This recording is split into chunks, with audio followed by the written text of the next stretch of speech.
언제 한번 제가 어디에 갔는데 문을 이렇게 미니까 안 열리더라고요. 그래서 당기는 건가? 이렇게 당겼는데 또 안 돼요. 옆에 분이 그러더라고요. 옆으로 미시래요.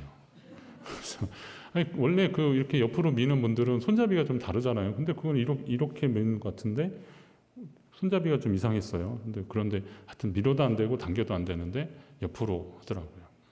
앞에 있는 문이 열렸으면 좋겠는데 안 열릴 때 하나님이 다른 문을 열어놓으시는데 그거 보지도 않고 계속 이리로만 꼭 가야 된다고 고집하면 그건 하나님께 순종하는 사람들이 아닙니다. 주님이 열어놓으신 문을 향해서 나아가는 것은 믿음과 결단이 필요합니다. 여러분에게도 이런 일들이, 이런 순간들이 있을 때 그렇다고 해서 무조건 열린 문으로 다 가라는 건 아니잖아요. 그것이 하나님의 뜻이기를 바라는, 그리고 뜻인 것을 확인하는 과정들도 필요합니다. 오늘 말씀처럼 성령의 인도하심을 따르기 위해 저와 여러분에게는 어떠한 부분이 필요한지를 좀 깨달으시고 주님 뜻 가운데 걸어가시기를 주의 이름으로 축원합니다. 성령이 막으셨다고 하네요. 6절, 7절에 보니까 성령이 아시아에서 말씀을 전하지 못하게 하셨다 그랬고, 또 무시 앞에 이르러 비두니아라는 곳으로 가려고 했지만 예수의 영이 허락하지 않았다라고 그렇게 말하고 있습니다. 그런데 우리가 알기에 성령은 뭘 막으시고 못하게 하고 해방하는 분이 아니잖아요. 이왕이면 하나님 뜻을 알게 하시고 행하게 하시는 분이지 가로막는 분은 아닐 것입니다. 그러면 하나님은 처음부터 사도 바울 일행에 대한 계획이 있으셨던 거죠. 다만 그들은 이게 옆으로 미는 문인지도 모르고 당기거나 밀거나 당기거나 그랬던 거죠. 그들이 깨닫지 못했을 뿐입니다. 여러분의 삶에도 돌아보면 하나님이 여기까지 인도하셨구나 라고 하는 에베네셀의 주님을 인정하게 되는 순간들이 있을 것입니다. 지금 여러분이 예배드리고 있는 이 순간에도 밖에서는 많은 일들이 일어나고 있습니다. 우리가 잠든 시간 동안에도 지구 저편에는 전장이 한창이고 우크라이나와 러시아 전쟁 걱정했는데 지금은 또 이스라엘 가자 지구에서 로켓포를 쏴서 수많은 사상자가 나오고 있다고 합니다. 이스라엘은 또 한 번 당하면 가만히 안 있어서 가자 지구에 지금 전투기로 공습을 하고 있는 상황이라서 민간인 지역에도 지금 포탄이 떨어지고 있는 그런 상황이라서 얼마나 많은 사상자가 나올지 이건 무슨 그냥 전투 정도가 아니라 전쟁이 아니냐라고 지금 말하고 있습니다. 이런 일들이 지금 우리가 밤사이 일어나고 있습니다. 우리가 잠든 시간 동안에도 지구 저편에 그런 일들이 있고, 또 종합병원의 응급실이나 중환자실에서는 밤새 생명의 생사가 달린 위험한 순간을 보내는 분들도 분명히 있을 것입니다. 그러니 우리가 인식하고 보고 느끼는 그것만이 전부가 아니라는 거죠. 우리가 잠든 사이에, 아니면 우리가 이렇게 심지어 이렇게 예배드리는 순간에도 세상에 다른 일들이 진행되고 있습니다. 근데 그런 일들 가운데 분명히 하나님의 일들이 있다는 것이죠. 하나님은 어디서 누군가를 통해서 지금도 일하고 계시는 겁니다. 그러면 성령은 왜 아시아로 복음이 계속 전해지는 것을 막으시고 유럽으로 복음이 전해지게 하셨을까요? 유럽 사람들을 더 사랑하셨나? 이렇게 생각할 수도 있겠지만 그건 하나님의 성품하고는 좀 맞지 않습니다. 하나님은 한 영혼을 천하보다 귀히 여기시는 분인데 아시아고 유럽이고 어디 있겠습니까? 똑같이 복음이 전해지고 그리고 하나님의 자녀 되기를 다 원하셨을 것입니다. 그러면 우리가 알지 못하는 하나님의 뜻은 무엇일까요? 분명한 것은 하나님은 다 소중히 여기신다는 거죠. 다만 지금 유럽 쪽으로 복음이 전해져야 하는 것은 바울의 1차 전도여행 때 소아시아 지역은 이미 지났잖아요. 거기에 전해졌잖아요. 그리고 바울은 제한된 사람이니까 동시에 여기저기 다 할 수는 없으니까 하나님이 그 일을 하시려고 할 때 마케도니아 쪽으로 건너가서 유럽에 복음이 전해지게 하는 것, 그러니까 하나님의 구원 계획이 아시아에만 있는 것이 아니라는 거죠. 유럽에도 하나님이 있는 것이죠. 그래서 하나님은 지금 유럽이라고 하는 문을 여시는 겁니다. 여러분의 삶에도 하나님이 이처럼 역사하실 때가 있습니다. 사도행전 복음 말씀에 보면 사도행전이 복음이 전해지는 과정에서 예루살렘, 온 유대, 사마리아 땅끝까지로 내 증인이 되리라 이렇게 말씀하셨잖아요. 그리고 바울은 또 어떤 마음이 있었냐면 복음은 모든 믿는 자에게 구원을 주시는 하나님의 능력이라 그랬습니다. 그래서 이 복음이 우리 안에만 국한되지 않고 이 복음이 퍼져가고 헬라인이든 이방인이든 누구에게든 이 복음이 전해지기를 원했던 것. 이건 바울 한 사람의 마음이 아니라 성령께서 바울에게 그런 마음을 주신 거예요. 한국교회 이런저런 얘기 많이 할 때 복음의 사유화됐다 이런 얘기 많이 하잖아요. 개인화되고 사회화됐다는 거죠. 물론 좀 굉장히 좀 급진적이고 진보적인 그런 기독교 쪽에서는 사회 구원 이런 것을 굉장히 강조하기도 하고 막 그렇습니다. 그러나 그 정도까지는 아니더라도 복음이 우리에게 주어졌을 때 우리가 이것을 우리 것으로만 만들어서는 안 되는 것이죠. 그래서 우리가 이 복음을 귀히 여기는 것만큼이나 다른 사람도 이 복음을 소중히 여길 수 있는 그런 상황과 여건을 만들어주는 것이 먼저 믿은 사람들의 책임이라는 겁니다. 여러분 교회를 통해서 이렇게 모이셨잖아요. 그럼 우리가 교회가 모여서 예배드리고 하는 일들이 뭐겠습니까? 국수 먹는 일인가요? 예배드리고 국수 먹는 일 말고 또 뭐 해야 되겠어요? 복음 전하는 일들을 해야 됩니다. 하나님 기뻐하시는 선교적 일들을 해야 되는 겁니다. 내 교회가 우리 교회만 최고고 우리 교회만 중요하다는 생각이 아니라 물론 교회를 사랑하고 그런 마음이 있어야 되겠지만 그러나 이웃 교회도 중요하다.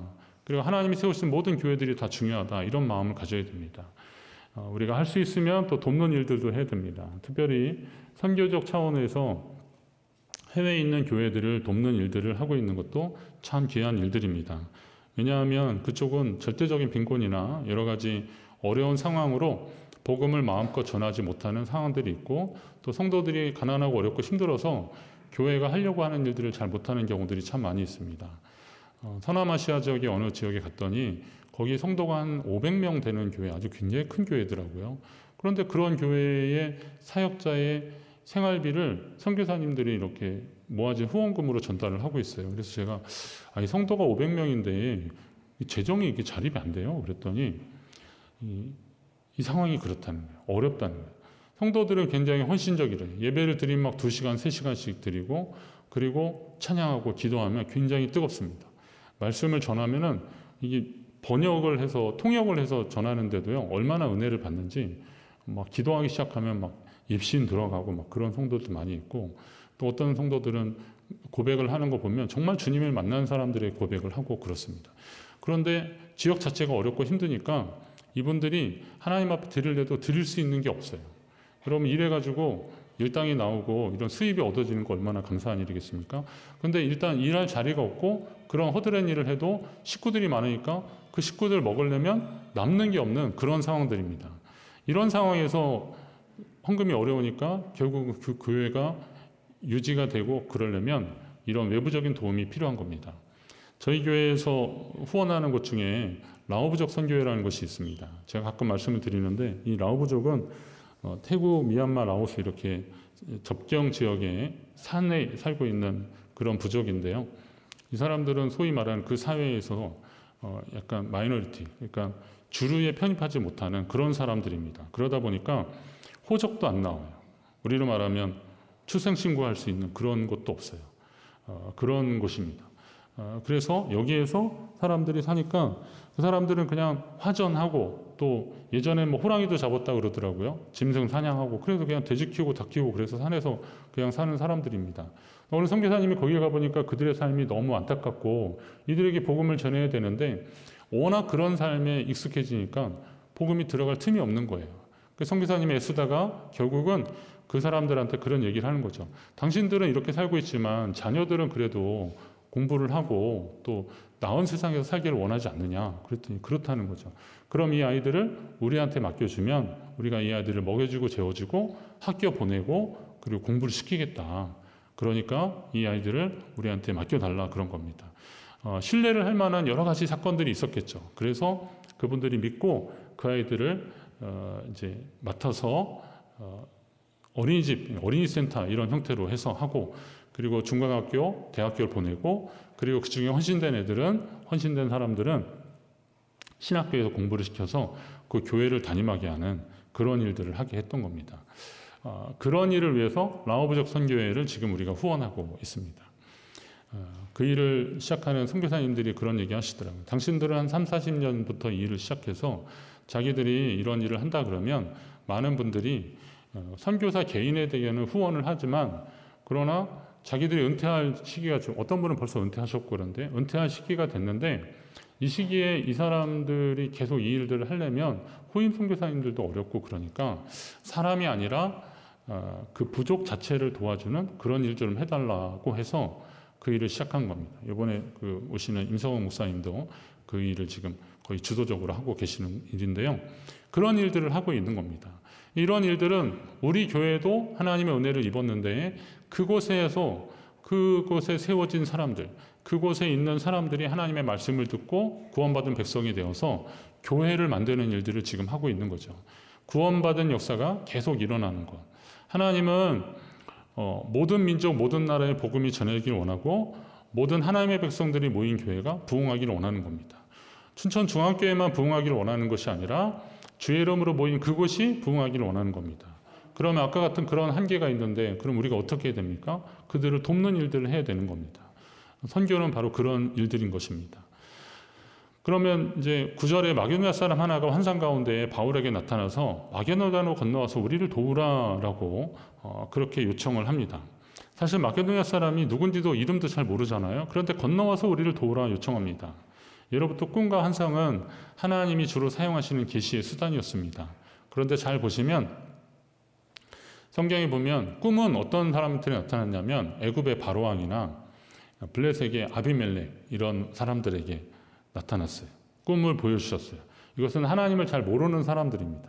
물론 하나님을 경외하는 사람들에게도 꿈으로 말씀하시고 하고 알려주시지만 대부분 경우는 그러더라고요. 그러나 다니엘이나 이런 기도하는 사람들, 하나님을 향해서 기도하고 하나님을 경외하는 사람들에게는 하나님이 환상으로 보여주시는 거예요. 기도하는 가운데. 그러니까 하나님은 각양각색으로 하나님의 뜻을 알려주십니다. 자, 이왕이면 여러분이 어떻게 하나님의 뜻을 알고 싶으십니까? 기도하는 가운데 하나님의 뜻을 알게 되시기를 간절히 바랍니다. 그냥 갑자기 뭐 하다가 번쩍 드는 생각 말고 기도하는 가운데 하나님의 뜻을 발견하는 사람들. 그러려면 어떻게 했어요? 평소에 하나님과 깊은 교제를 해야 됩니다. 말씀 읽고 기도하면서 하나님과의 관계가 돈독해져야 됩니다. 그래야 하나님이 믿고 말씀하시는 거죠. 사도행전 앞부분에 느낌이 비슷한 내용이 나옵니다. 가이사랴의 고넬료와 요빠의 베드로에가 약간 시간 차이는 있습니다. 그런데 이방인 백부장 이 고넬료가 하나님을 경외하고 구제하는 일에 힘썼고 그래서 기도하는 가운데 하나님이 요빠에서 사람을 불러다가 말씀을 들으라는 겁니다. 자, 그래서 사람을 보냈는데 다음날 베드로가 기도하는 가운데 하나님이 환상을 보여주시고 그 기도가 마칠 무렵에 또 고넬료가 보낸 사람을 만납니다. 기도하는 사람들 통해서 하나님이 이렇게 역사하시는 겁니다. 마게도냐 사람이 이름이 나오지 않지만 왜 바울이 환상 가운데 기도하다 환상 가운데 마게도냐 사람의 모습을 보게 됐는지 이제 어느 정도 우리에게 힌트가 오게 됩니다. 그건 뭐냐면 누군가 마게도냐에도 하나님이 이 지역에 복음이 전해지길 원합니다. 간절히 기도했던 사람이 있을 것입니다. 드로아라고 그랬는데 이 드로아가 마게도냐에 연결되는데 뭐 상업이든 어떤 형태로든 이곳에 와서 이미 아시아에 전해진 복음을 듣고 건너간 사람들이 있을 것입니다. 그런 사람들이 이 지역의 복음화를 위해서 애쓰고 하나님 이곳에 말씀이 전해달라고 기도했던 사람이 있을 것입니다. 제가 사역하던 평창 지역에 교회가 53년에 설립되었는데 그때 그 교회 시작이 그 초등학교 교장 선생님하고 그리고 전쟁 고아들을 데리고 있었던 고아 원장님하고 둘이 시작했다고 그러더라고요.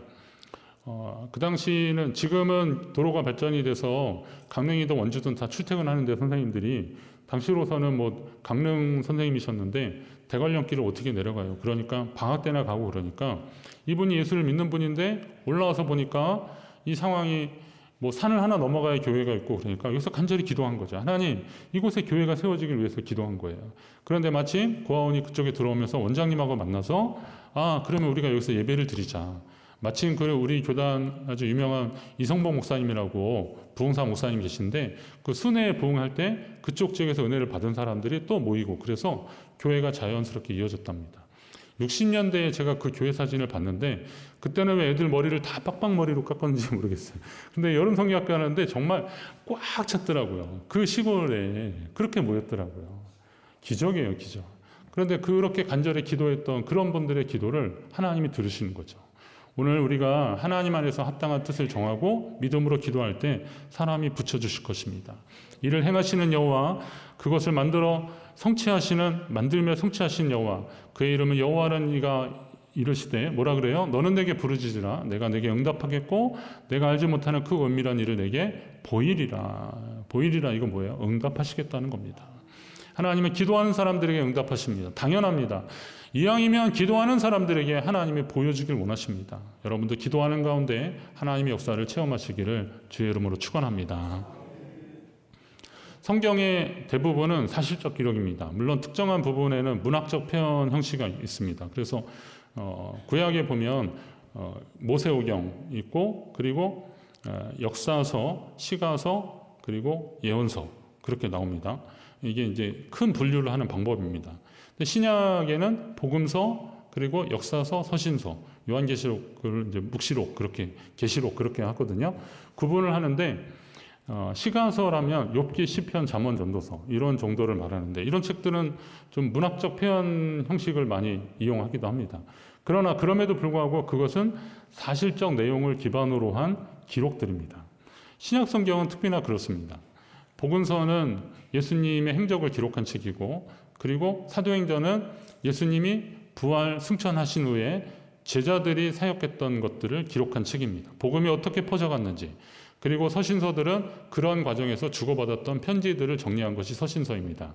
자, 그러면 이 사도행전이 바로 그것을 기록한 책들인데, 이 사도행전은 분류할 때 역사서라고 하는 겁니다. 이 역사서는 말 그대로 사실적 기록입니다. 그러니까 여기에는 픽션, 허구가 없는 거예요. 사실대로 쓴 겁니다. 그럼에도 불구하고 그 기록을 옆에서 그 사건을 목격한 사람들에 의해서 성경을 쓰는데, 오늘 사도행전의 기자는 누가로 알려져 있습니다. 누가가 쓴 거거든요. 헬라인 의사였는데 이 사람이 그걸 지금 바울과 동행하면서 썼는데, 바울이 동행한 사람들 이름은 나오지만 누가가 별로 없어요. 누가라는 이름이 나오질 않아요. 그런데도 불구하고 누가는 자기가 바울과 동행했다라는 것을 알 수 있는 장치들을 여기저기 넣는데, 그 중에 하나가 우리라고 하는 표현입니다. 우리. 개인적으로 저는 누가가 사도행전을 기록하면서 표현한 우리라는 단어에 가슴이 좀 설렙니다. 사도행전의 앞부분에서는 베드로와 요한 같은 예수님의 직제자들, 이런 사람들이 성령 받고 말씀 전하고 그랬더니 막 수천 명씩 회개하고 세례받는 그런 역사들이 일어났잖아요. 그러면서 교회가 부흥하면서 너무 이제 복잡해지고 그러니까 교회 일꾼들을 좀 체계적으로 세우려고 교회 집사들, 교회 7 집사를 세우는데 빌립이나 스데반이나 이런 사람들이 또 사역하는 그런 내용들이 나옵니다. 그러다가 조금씩 퍼져가면서 스데반의 순교 후에 퍼져가면서 복음이 바깥으로 계속 올라가죠. 이방 지역까지 가죠. 그러면서 바나바와 바울, 그러다가 나중에 이제 바울의 기록들이 후반에 계속 나오고 있습니다. 바울은 대단한 사람입니다. 위대한 전도자요, 사역자요, 신학자입니다. 그가 한 일들은 굉장히 큰 업적을 이뤘다고 할 수도 있습니다. 바울이 쓴 로마서 같은 책들은 신학서의 아주 고전입니다. 그래서 이런 내용을 가지고 오늘 우리가 많이 연구해도 끝이 없습니다. 자, 그러나 바울이 그렇게 위대한 사람이라 하더라도 바울 혼자서 그 일을 할 수 있었겠느냐라는 겁니다. 바울의 서신서들은, 바울은 나중에 눈이 침침해가지고 글도 안 보였어요. 옆에서 그것을 대필하는 사람들이 있을 정도였습니다. 그리고 그가 옥에 갇혀 있는데 어디 가서 무슨 소식이 들려니까 너무 안타까워서 그 사람들을 위해서 편지를 썼는데, 이거 전해줄 사람이, 옥에 갇혀 있는 사람이 어떻게 건네주겠어요? 그러니까 그것을 전해준 사람들이 있었습니다. 바울이 혼자 하지 않았습니다. 그래서 바울 서신은 끝에 보면은 누구에게 문안하라 이런 식으로 그와 함께 동역했던 사람들이 다 나오고 있습니다. 혼자 하지 않았다는 것입니다. 그래서 누가는 우리라는 단어를 사용한 것이죠. 우리라고 하는 단어를 씀으로 인해서 바울이 환성을 보고 우리가 마게도냐로 떠나기를 힘썼다. 내가 그랬다는 게 아니라, 그럼 바울이 그냥 나는 거기로 가야겠다 이렇게 말했다 이렇게 써도 되는데, 우리가 마게도냐로 가야겠다. 성령이 그들에게 복음을 전하게 하시려고 우리를 부르신 것 같다. 이런 얘기할 때 우리라는 표현들을 계속 반복적으로 쓰고 있어요. 여기서 우리라고 한다면 한번 여러분 누구겠습니까? 일단 바울. 그리고 출발할 때 누구 데려갔어요? 신라. 루스드라에서 누구요? 디모데. 그리고 누가. 근데 이 누가는 사실 근데 자기 이름을 잘 기록하지 않았기 때문에, 자, 이렇게 적어도 4명 이상은 됐을 거라는 것이죠. 하나님의 역사는 성부, 성자, 성령, 삼위일체 하나님의 역사입니다. 합력해서 선을 이루시는 역사입니다. 따라서 오늘 우리가 주님의 일을 함께 해야 한다는 거죠. 하나님의 일은 혼자 그냥 막 할 수도 있지만 그러나 혼자 하는 것보다는 둘이 하고 셋이 하고 함께 하는 겁니다. 단순한 수치로 봐도 사도행전에 함께라는 단어가 한 70번 이상이 나옵니다. 그러나 의역으로 해서 또 다르게 본다면 훨씬 더 그 이상입니다. 함께하는 역사가 계속 나온 거예요. 제자들이 함께 모여서 기도할 때 성령이 임했습니다. 제자들은 함께 짝을 지어서 나가서 복음을 전했습니다. 적어도 2 이상씩 나갔습니다. 믿는 자들이 다 함께 있어 모든 물건을 서로 통용했다 그랬습니다. 심지어 고난당할 때도 바울이 빌립보 감옥에 갇혔을 때 신라와 함께 있었기 때문에 담대하게 찬양하고 기도할 수 있었습니다. 아마 혼자 있으면 좀 힘들었을 텐데 믿음의 동제가 옆에 있었기 때문에 그렇습니다. 그렇다면 오늘도 마찬가지입니다. 오늘 옆에서 함께 예배하는 함께하는 여러분들을 소중히 여기시기 바랍니다. 우리 함께하는 분들이 우리라고 하는 이름으로 함께 나아갈 것입니다. 오늘 우리가 함께 예배할 때 성령이 역사하실 것입니다. 근데 우리말에 이제 우리라는 말이 이게 좋잖아요. 우리가 울타리 그런 의미가 있는데 같은 영역에 있는 사람들인데 요게 약간 그 오역되면은 그 우리를 너무 강조하다 보면 이게 또 배타적일 수 있더라고요. 그러나 성령 안에서 우리는 주의 일들을 하기 위한 우리입니다. 우리끼리 잘 되고 우리끼리 뭐 성공하기 위한 우리가 아니라 하나님의 일을 이루어드리기 위한 함께하는 우리가 되어야 한다는 거죠. 교회는 바로 이런 우리가 되어야 됩니다. 우리는 성령의 명령에 순종하며 주님의 뜻을 이루는 그런 교회를 만들기에 힘써야 하는 것입니다. 오늘 성령의 인도하심을 따르라는 말씀을 나눴는데요. 이 일은 하나님의 음성을 순종하는 일들입니다. 성령, 하나님의 뜻, 하나님의 음성 다 통하는 말들이죠.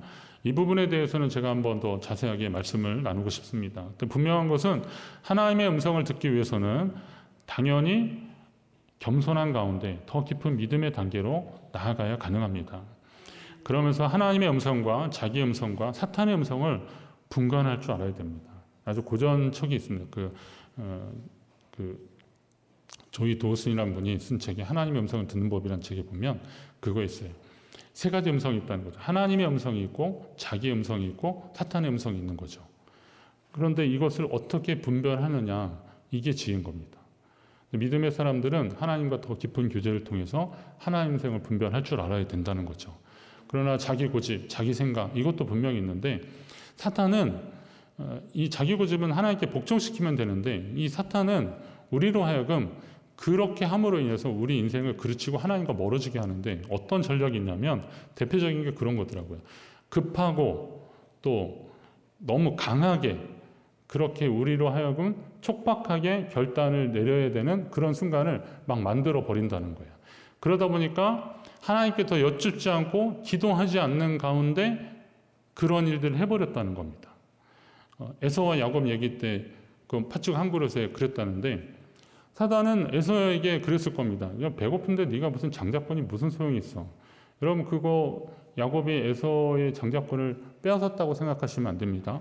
그건 거래를 한 겁니다. 에서가 먼저 그것 좀 나 달라고 얘기를 하는 겁니다. 근데 사단은 그렇게 이 중요하고 이 귀한 것들을 그런 음식에 팔아 넘기도록 너 죽으면 장자권이 무슨 소용이 있냐. 굶어 죽으면 배고파 죽으면 장자권이 무슨 소용이 있냐. 이렇게 말하면서 사실 그가 그렇게 죽을 것 같지는 않았을 상황일 때도 급하게 그렇게 말함으로 인해서 그로 하여금 그런 선택을 하게 만드는 거죠. 오늘날에도 이런 일들은 참 많이 있습니다. 그렇기 때문에 옛날 어른들이 그러잖아요. 급할수록 돌아가라 이런 표현인데 저도 이 부분이 잘 안 되는 것이긴 하지만 그러나 이럴 때 하나님의 은혜를 구하고 뜻을 구하는 역사들이 필요한 것입니다. 그런 과정을 통해서 하나님의 뜻을 알려주시고 그들로 하여금 순종할 수 있는 시간과 기회를 하나님은 여러분에게 계속 주실 것입니다. 여러분에게 같은 원리로 주님이 알려주실 것입니다. 이제 그 음성에 순종하며 옆에 계신 분과 함께 하나님의 일에 참여하는 저와 여러분 우리 공동체 되기를 주의 이름으로 축원합니다.